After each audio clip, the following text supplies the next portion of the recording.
Hi there. Today, we will introduce you to a very interesting country. In this amazing country, merchants themselves lower their prices.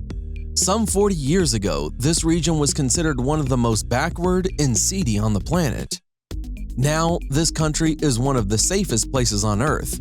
There are almost no cases of theft. The hotel rooms here do not even have individual safes, which are almost an indispensable attribute for prestigious hotels around the world. This state is called the fairy tale of the East because of the rare combination of various climatic zones. There is free education and medical care, 350 sunny days a year. Here, upon reaching the age of maturity, each citizen is given a plot of land for building a house. And on the main holiday in the country, the Sultan announces a loan amnesty. There are no taxes for individuals, and they are sent to prison for cheating on spouses. There is no unemployment in this country, no homeless people, no beggars, and the national healthcare system is one of the best in the world. This is Oman, the east of the Arabian Peninsula, where the desert meets the Indian Ocean. The Sultanate of Oman is located. Its history goes back more than 2 millennia. In 1970, when the Sultan Qaboos came to power, with the help of the British, replacing Sultan Saeed on the throne of his father, Oman was a poor, backward state. In terms of living standards, the country was on par with the poorest African countries, suffering from countless tribal disputes and being practically isolated from the outside world. There were no hospitals, no schools, no roads, no radio, and certain items like boots and sunglasses were banned. After the rise of the Sultan Qaboos, Oman, as the locals say, woke up and continues to stay awake until this day.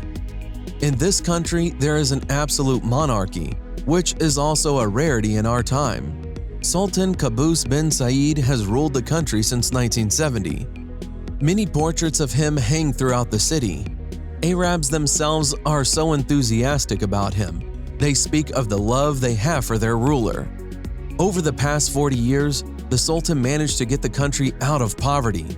He was able to turn the state from several asphalt roads into a rapidly developing, well-developed country, which is in no way inferior to wealth giants such as the United Arab Emirates or Qatar.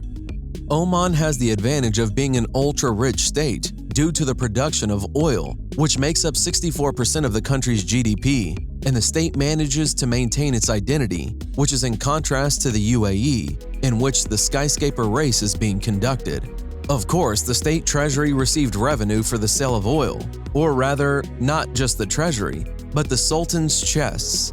Yes, the chests. As one legend says, petrodollars were neatly stacked in boxes in the residence of the old Sultan. They say that the patience of the environment and the people who helped the current ruler come to power came to an end after rats ate thousands of contents on one of the chests. Rodents with special zeal pounced on the dollar bills. There were only 3 schools in Oman. There was no healthcare system at all. In the entire country, stretching for thousands of miles, there was only 10 miles of paved roads. But all this did not bother the young and ambitious ruler, who had lived in England since the age of 16 and had returned home after a decade and a half. First of all, Qaboos literally stopped corrupt officials from government agencies taking personal control of the receipt of oil revenues in the budget. In addition, in the 1970s, several new, now key oil fields of the country were discovered in Oman, and in 1970, the per capita income in Oman was about $300 US. In 1991, it was already $7,000 US, and now, according to some reports, it is more than $60,000. The capital of Oman, the city of Muscat, stretches along the Gulf of Oman for 30 miles. If Rio de Janeiro is considered the city of white trousers, and the capital of the Emirates of Abu Dhabi, the city of white limousines, then Muscat can safely be called the city of white houses. Pleasing to the eye, 2- and 3-story houses of snow-white color make up the architectural landscape of the Omani capital. Muscat has acquired its current look in the last 2 or 3 decades. This is a young city for young people.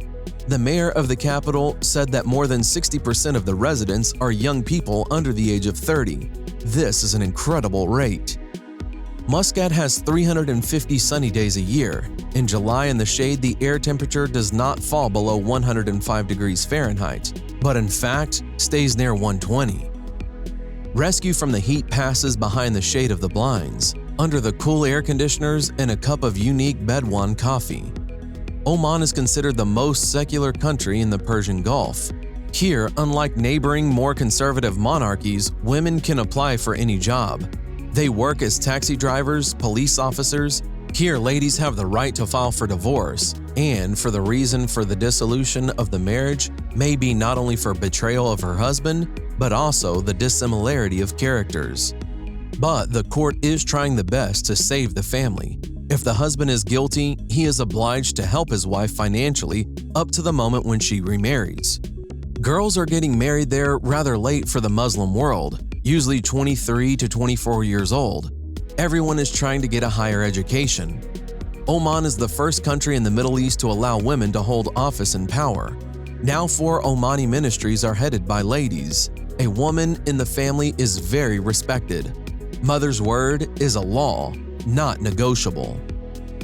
Land for the construction of the first house is given to any citizen upon reaching the age of 18. This applies both to men and women. The standard plot is 4,300 square feet. Land is issued in the state where you are registered. However, you need to wait a few years for the site. At the time of receipt, the citizen pays a one-time tax. Housing will have to be built on your own savings, but you can take out a loan and the rate on it will be fixed, not more than 6% per annum. This is enshrined in law. If the family's income is less than $1,000, they will give out a free apartment. Of course, it is small and not in the most elite of places. This is the so-called social housing, which is issued to people in dire need, usually widows, people with disabilities, and Bedouins. Such houses are being built away from the city. They can be in the mountains or in the desert. In the houses of Omanis, they are representatives of the middle class, usually 6 to 7 rooms and several bathrooms. Oman has something to fill its treasury besides income from oil exports. The authorities of the neighboring Emirates, with their fast-growing 7-star hotels and billion-dollar investment in the construction of tourist complexes, began a kind of hotel arms race in the Gulf. The most popular diving services in Oman are scuba diving. The main customers are families coming to rest from Europe, mainly from Germany. As for alcohol, the country has a dry law. Only Christians have the right to buy alcohol, and then subject to a number of conditions. The right to purchase alcohol is 10% of the salary, and the position is the right to purchase a level of alcohol. Moreover, alcohol is sold exclusively in specialized stores. There are only 4 of them in all of Muscat, or in hotels and restaurants. The price is appropriate. There are no drunken conflicts, empty beer cans, and bottles lying around everywhere.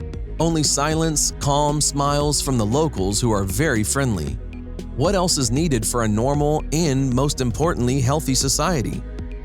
Oil reserves in the Persian Gulf will run out sooner or later. Oil is no longer in Bahrain, and soon it will not be in the Emirates. And according to experts, by 2030, oil and gas reserves may end in Oman. The wisdom of the rulers of the Gulf states is that they understood in time sooner or later they should jump off the oil needle.